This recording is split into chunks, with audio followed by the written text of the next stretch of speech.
அன்புமணி அவங்க அம்மா வந்து இது வாட்டர் பாட்டிலால் மூஞ்சில் குத்துனதுலேருந்து அடித்ததுலேருந்து வீட்டுக்குள்ளே இருக்கிறவங்களெல்லாம் வெளியே துரத்தி விட்டுட்டு பேசுனதுலேருந்து எல்லாம் நடந்தது இல்லை. ஸோ அதனால் வந்து அது என்னன்னு கேட்டிங்கன்னா, அது ஏற்கனவே புகைஞ்சு கொண்டு இருந்தது, இப்போ தான் வெடிச்சிருக்கு. அந்த புகைச்சலுக்கு காரணம் என்ன? புகைச்சலுக்கு அடிப்படை காரணம் என்னென்னா, ராமதாஸ் சுசீலா ராமதாஸ் தான் காரணம். யார்? சுசீலா ராமதாஸ்ன்றவங்க ராமதாஸனுடைய 2வது மனைவி.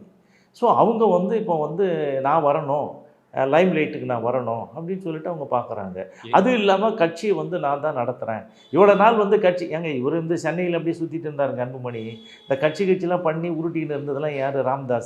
ராமதாஸுக்கு ஆலோசனை கொடுத்து இதெல்லாம் பண்ணுறது செய்கிறது ஆக்டிவாக பண்ணுறது யாருன்னா சுசீலா ராமதாஸ் தான் பண்ணுறாங்க. இல்லை அவங்க குடும்பத்தில் இருந்தால் கட்சி அவங்க எதுக்கு லைம் லைட் கொண்டு வரணும்? என்ன கட்டாயம் என்ன எதுக்குன்னா, இப்போ வந்து ராமதாஸுக்கும் இப்போ இருக்குது இல்லைங்களா, சுசீலாவுக்கும் பாலமாக இருக்கிறது யாருன்னா அதே திண்டிவனத்தில் இருக்கிற இவன் தான் முகுந்தன்.